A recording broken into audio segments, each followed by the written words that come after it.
مصطفى مصطفى متبعون للصفا. Bab bagaimana meninggalkan perancangan dalam mendapatkan rezeki. Maksud daripada tajuk ini adalah bukan bermaksud kita tidak berusaha mencari rezeki. Walaupun temanya bab meninggalkan sebab untuk mendapatkan rezeki atau bab meninggalkan perancangan untuk mendapatkan rezeki. Maksudnya di sini adalah bukan meninggalkan usaha dan upaya. Yang dimaksudkan adalah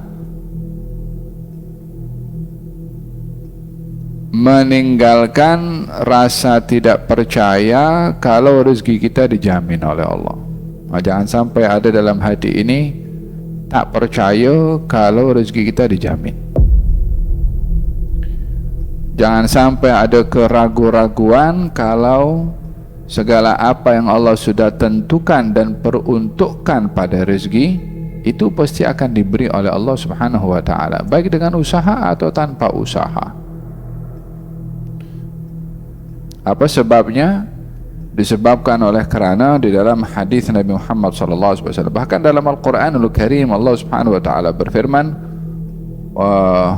wa fis sama'i rizqukum wa ma tu'adun.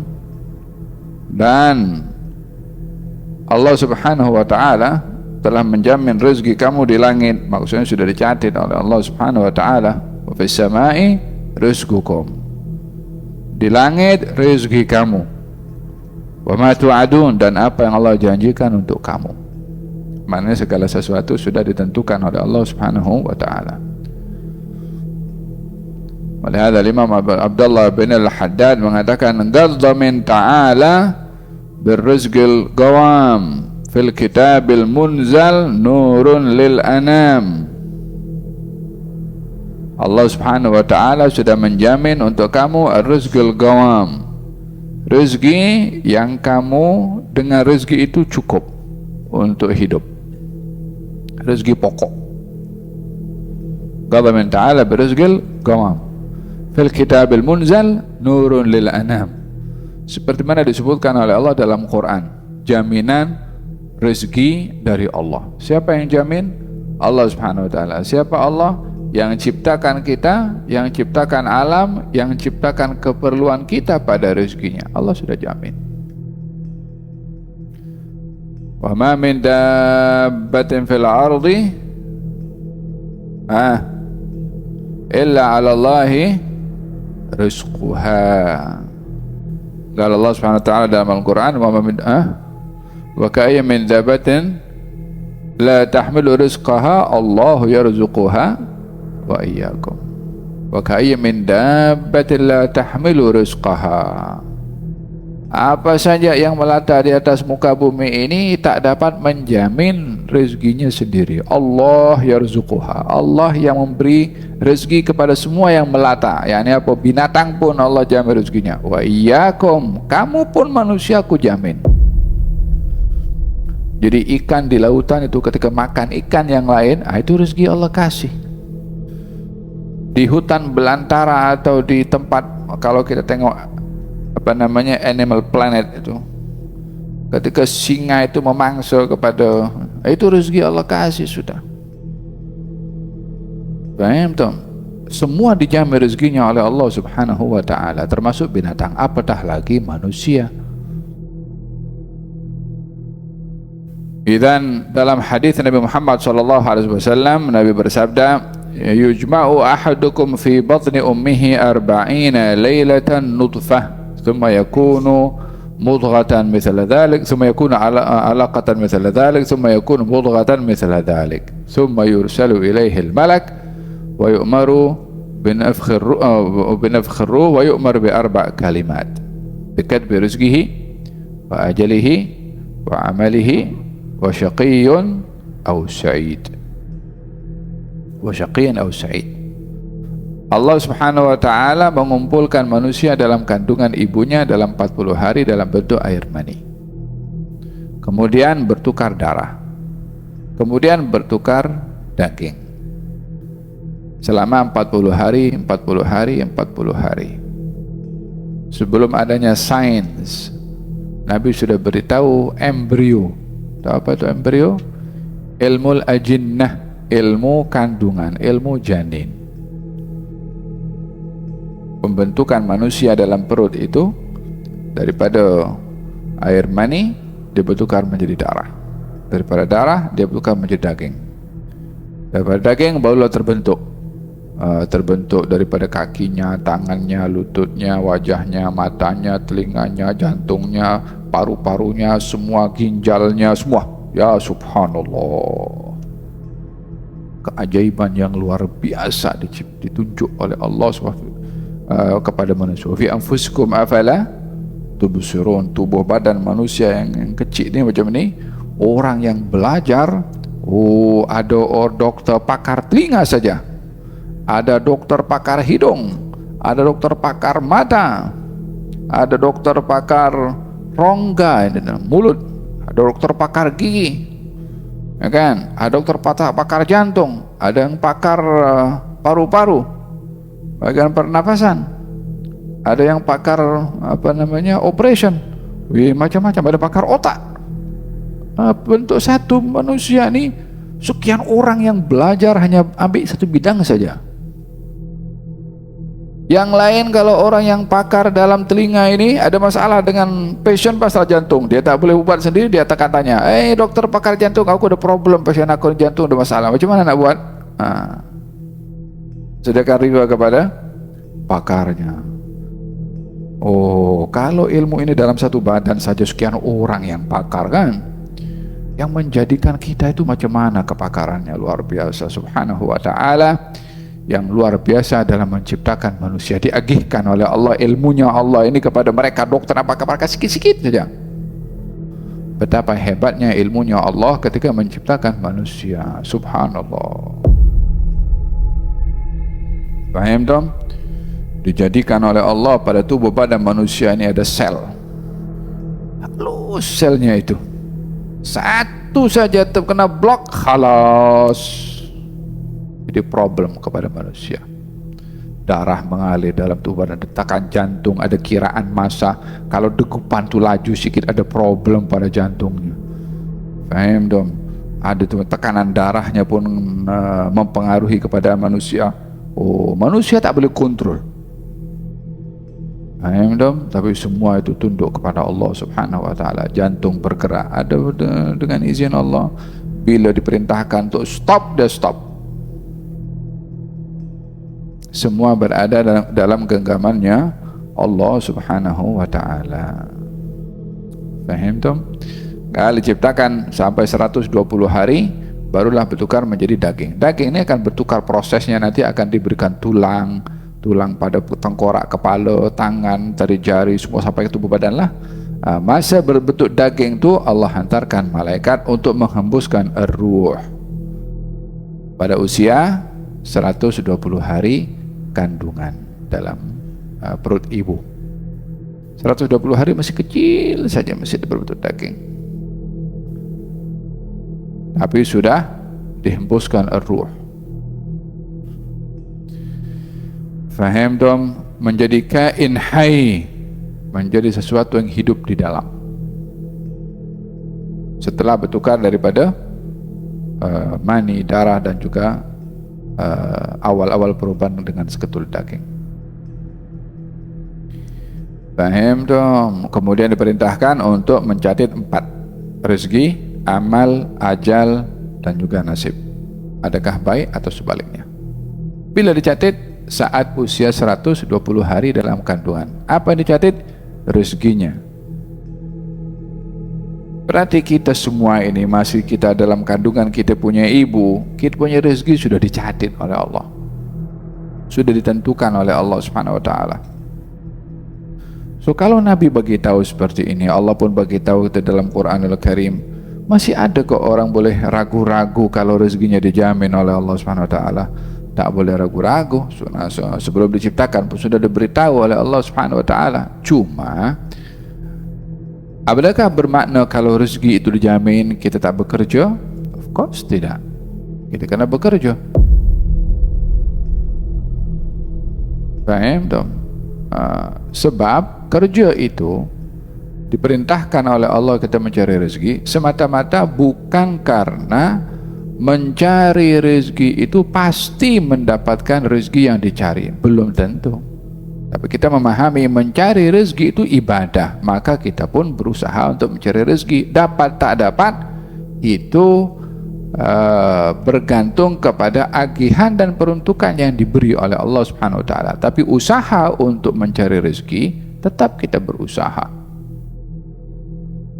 Allah berfirman dalam Al-Qur'anul Karim, apa itu, dalam fa idza qudiyatis salatu fantashiru fil ardi wabtaghu min fadlillah. Kalau kamu sudah selesai daripada solat Jumat, bertebaranlah di atas muka bumi ini untuk kamu mencari rezeki. Allah suruh kita mencari rezeki. Paham tak? Jadi apa beza kita meninggalkan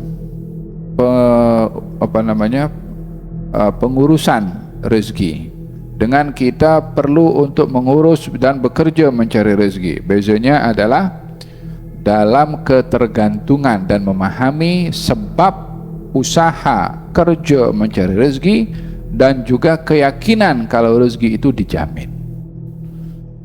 Adakah rezeki kita dijamin? Ya, kita yakin rezeki kita dijamin. Lalu untuk apa kita bekerja kalau rezeki kita dijamin? Sebab Allah suruh kita bekerja. Sebabkan oleh karena kerja itu adalah ibadah. Orang kerja cari rezeki. Faham tak? Dapat tak dapat urusan dua.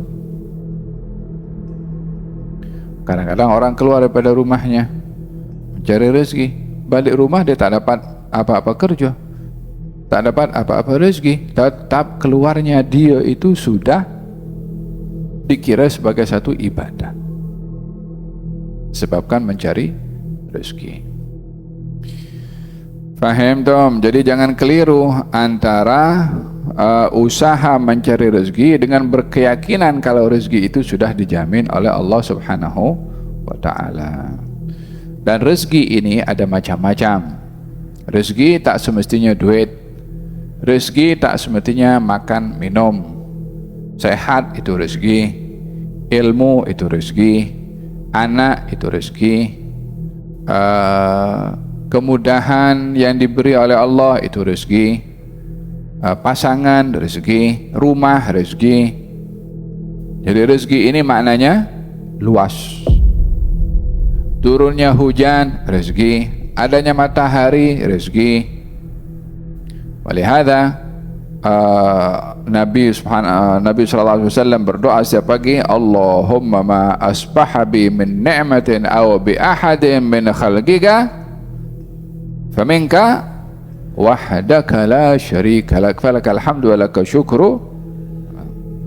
Ya Allah, pagi ini apa saja nikmat yang saya ada dan apa yang didapat oleh orang lain daripada nikmat-nikmat ini. Kadang-kadang orang lain dapat nikmat, kita ini dapat rezeki disebabkan orang itu. Contohnya ada orang nak kacau kepada kita, nak ambil duit kita, tapi Allah bagi rezeki kepada dia, dia tak jadi ambil duit kita. So kita dapat rezeki, selamat daripada kejahatan orang itu. Jadi ya Allah, apakah apa saja pagi ini nikmat yang aku ada dan orang lain ada, itu datangnya daripada Engkau. Bagimu segala kepujian dan aku bersyukur kepadamu. Paham dong? Jadi rezeki ini maknanya luas, tidak hanya berupa harta benda, tapi ilmu rezeki, pemahaman itu rezeki, hikmah itu rezeki, paham dong? Kawan itu rezeki. Nah, kalau kata Syekh Abu Bakar bin Salim mengatakan, qala Allah Ta'ala wa ma min dabbatin fil ardi illa 'ala Allahi rizquha. Tiada apa saja yang melata di atas rezeki, yakni yang kamu yakini rezeki itu kamu tidak dapat kecuali kamu dengan berusaha dan juga bekerja, i'tiradun wa takdzib. Itu adalah satu protes kepada Allah dan pendustaan kepada apa yang dijanjikan oleh Allah akan rezeki tersebut. Orang bekerja, kenapa bekerja? Untuk mendapatkan rezeki. Kalau tak bekerja, saya tak dapat rezeki. Dengan orang mengatakan, kenapa bekerja? Ya, karena Allah suruh saya bekerja. Kalau bekerja, kamu pasti dapatkan rezeki. Allah suruh saya bekerja dan Allah janjikan rezeki. Adakah kalau kamu tak bekerja, Allah tak bagi rezeki? Allah Maha Kuasa untuk memberikan rezeki, baik orang bekerja atau tidak. Lalu kalau kamu bekerja, Allah tak bagi rezeki. Kalau bekerja, Allah tak bagi rezeki, aku beribadah dengan bekerja. Paham tak? Jadi tetap keyakinan bahwasanya Allah menjamin rezeki tetap itu ada, dijamin oleh Allah Subhanahu wa taala. Berapa banyak orang sekarang kan bekerja, targetnya okey, hari ini aku nak dapatkan customer kan, aku dapatkan 10, tapi dapat 3. Bukankah dia berusaha, aku nak dapat 10, dapat berapa? 3. Siapa yang tentukan 3? Ada orang ni, aku nak dapatkan customer 10, dapat 100. Dia mencari 10 dapat 100. Siapa yang bagi? Allah Subhanahu wa taala. Dah ditentukan yang ini dapat 3, walaupun dia nak 10 tetap dapat 3. Yang tadi itu ditentukan dapat 100, dia cari 10, Allah bagi 100. Itu yang sudah ditentukan oleh Allah Subhanahu wa taala. Orang belajar ilmu, dia nak menghafal 10 ayat, tapi diberi kelebihan oleh Allah, boleh menghafal 25 ayat. Allah bagi rezeki. Dan usaha itu mencari rezeki, sebab dan itu adalah ibadah. Yang menentukan rezeki yang kita dapat adalah Allah Subhanahu wa taala, bukan kita punya usaha. Usaha sekedar wasilah. Contoh lagi, orang pergi ke dokter, pergi berubat. Adakah semua orang pergi dokter berubat terus sembuh? Tidak juga. Yang pergi dokter, pergi operation, mungkin pergi luar negara untuk cari sembuh, akhirnya meninggal dunia di luar negara. Ada? Dia pergi luar negara nak cari sehat, tapi balik mati. Dah ditentukan. Dicari rezekinya sehat, Allah menentukan sebaliknya, Allah menentukan ajal. Ada orang sudah diberitahu, ini penyakit awak ini, awak tak boleh hidup lebih daripada 6 bulan. Dia hidup 6 tahun. Siapa bagi rezeki? Tuh saudara saya itu, dia pakai bateri, jantungnya itu sudah ada problem. Kemudian dokter bagi tahu ini tak boleh daripada berapa bulan, kan macam itulah. 12 tahun dia hidup lagi macam. Hanya tukar bateri saja. Rezeki diberikan oleh Allah Subhanahu wa taala berupa sehat, berupa afiat, tambahan umur diberi oleh Allah Subhanahu wa taala. Jadi usaha tetap usaha. Kenapa kita berusaha? Karena itu perintah Allah dan kita taat kepada perintah Allah sebagai satu ibadah. Yang menentukan hasil daripada usaha itu adalah Allah, bukan usaha kita. Usaha hanya sebab saja. Karena berapa orang mengambil sebab tak dapat apa yang dicari. Kadang-kadang kurang, kadang-kadang lebih. Macam mana contoh yang saya gambarkan tadi. Faham dong? Dan dalam hal ini perlu kita berkeyakinan antara keyakinan rezeki sudah dijamin dengan usaha sebagai satu ibadah yang diperintah oleh Allah Subhanahu wa taala. Wa falau tahaqqaqta hadhihi al-ayat arahta qalbaka wa qalbaka. Kalau kamu betul-betul memahami ayat di atas, ayat apa itu? Wa ma min dabbatin fil ardi illa 'ala Allahi rizquha. Kalau kamu paham ayat di atas ini, maka hati kamu akan tenang dan tubuh badan kamu pun akan selesa. Minat tadbir, daripada berfikir tentang perancangan yang kamu akan kecewa kalau bergantung kepada perancangan. fakaifa tatlubu syai'an wa tajtahidu fihi wa qad dhamina laka qabla wujudika. Bagaimana kamu bertungkus lumus berusaha meletakkan ketergantungan kamu kepada usaha kamu untuk mendapatkan rezeki, sementara rezeki itu sudah dijamin oleh Allah sebelum kamu dicipta. Faham tom? Jadi kena dipisahkan antara keyakinan rezeki dijamin dengan usaha kita mencari rezeki. Ilmu itu rezeki. Sebab wasilahnya adalah belajar, menghafal. Kadang-kadang orang belajar, adakah semua yang belajar di satu tempat semuanya jadi sesuai dengan apa yang dia belajar? Tidak juga. Ada orang belajar accounting, tapi dia menjadi seorang manajer di restoran. Ada seorang belajar tukang masak-masakan, dia menjadi seorang accounting. Ada orang belajar sebagai pilot, dia tak jadi pilot, justru dia bekerja di pejabat. Contohnya lah, ilmunya begini jadinya begitu. Kan itu banyak.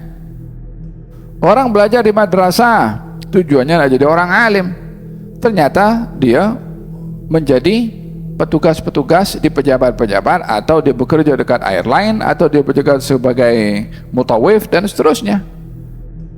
Jadi usaha dengan apa yang berlaku di hadapan itu berbeza.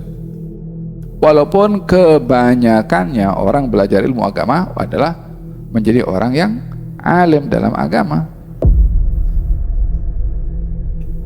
Paham dong? Usaha adalah usaha yang menentukan di penghujung itu adalah rezekinya adalah sudah ditentukan oleh Allah Subhanahu wa taala. Wa qala alaihi salatu wassalam, law tawakkaltum 'ala Allahi haqqa tawakkulihi la razaqakum kama yarzuqut tayr taghdu khimasan wa taruhu bitana.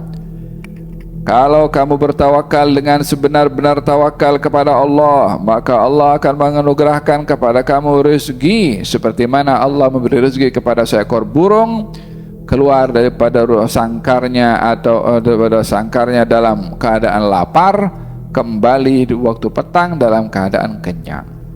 Burung itu keluar cari rezeki kan. Dia bukan ada pejabat. Dia hanya pergi cari apa yang Allah telah hagihkan di atas muka bumi ini untuk cari saat dia dapat di Jalan Ampang Jaya, esok dia dapat rezeki dekat Tamantar, esok lusa dia dapat rezeki entah di Allah alam. Yang penting dia keluar, dia terbang, dia cari. Allah yang menentukan di mana dia dapat dan berapa yang dia dapat. Pernah tengok itu Animal Planet itu kan, burung kalau pergi cari makanan kemudian disimpan di mulutnya, lepas itu dia balik pergi ke rumahnya situ. Anaknya dia makan daripada dalam makanan yang disimpan oleh induknya. Oh, anak tu di atas situ. Terbang tak boleh, mata pun tak boleh tengok dulu, baru menetas telurnya. Boleh makan juga. Kalau itu burung yang tak boleh terbang, yang sudah tak ada apa-apa kekuatan, boleh makan juga. Ada ikan kecil tuh, orang kampung saya kena ikan ebut-ebut, kecil ikan tuh. Itu ikan diberi rezeki oleh Allah, walaupun ikan itu jadi rezeki bagi ikan yang lain. Dia makan, dia dimakan oleh ikan yang lain. Dia dapat rezeki, ikan lain dapat rezeki juga dengan memakan ikan kecil. Masing-masing ada rezekinya, dijamin oleh Allah Subhanahu wa taala. Jadi tak boleh ada keraguan dalam hati tentang jaminan rezeki. Yang perlu adalah kita mengambil sebab sebagai perintah dari Allah Subhanahu wa taala, dengan berkeyakinan yang menentukan rezeki itu adalah Allah taala. Wa'lam ayyuhal abdu anna tadbiraka fil rizqi yu'mi al-basira. Ketahuilah wahai seorang hamba, perancangan kamu dalam mencari rezeki dan ketergantungan kepada perancangan itu akan membutakan mata hati kamu. Ya, ini karena sebab dia ragu-ragu dengan apa yang dijamin oleh Allah, lebih bergantung kepada usahanya sendiri. Wa yazidu fi qasawatil qalbi, dan akan menambahkan kerasnya hati sebab imannya tercalar. Ma'anna rizqa qad dhaminahu laka Allah, sementara rezeki itu sudah dijamin oleh Allah untuk kamu. Fatalabuka lahu i'tiradun wa juhudun, maka kamu menuntut rezeki itu dengan meletakkan ketergantungan kepada upaya dan perancangan kamu tanpa mempercayai apa yang sudah dijamin oleh Allah untuk kamu, maka itu satu kritikan kepada Allah atau rasa tidak terima dengan apa yang ditentukan oleh Allah Subhanahu wa taala. Na'udzubillahi min dzalik. Wa qultu fi dzalika syi'ran bi rizqika ya miskinu rabbaka gaddamin. Tuhanmu, wahai seorang yang miskin, telah menjamin rezeki untuk kamu. Fakun wathiqan bih mutmainnan muhaqqaqin, dan jadilah kamu, wahai seorang hamba, percaya dan yakin serta tenang kalau apa dijanjikan oleh Allah pada rezeki itu akan menjadi kenyataan. Tara at-tayra li taghdu khimasan wa tarji'u bitanan, kamu melihat burung yang keluar dalam keadaan lapar dan kembali dalam keadaan kenyang.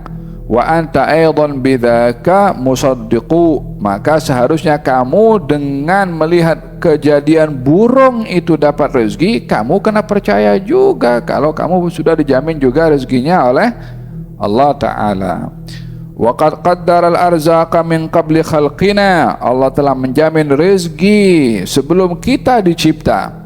Fada'anka hammar rizqa fallahu raziqi, janganlah kamu risau pasal rezeki, yakni ragu-ragu rezeki aku jamin atau tidak, rezeki aku ada atau tidak.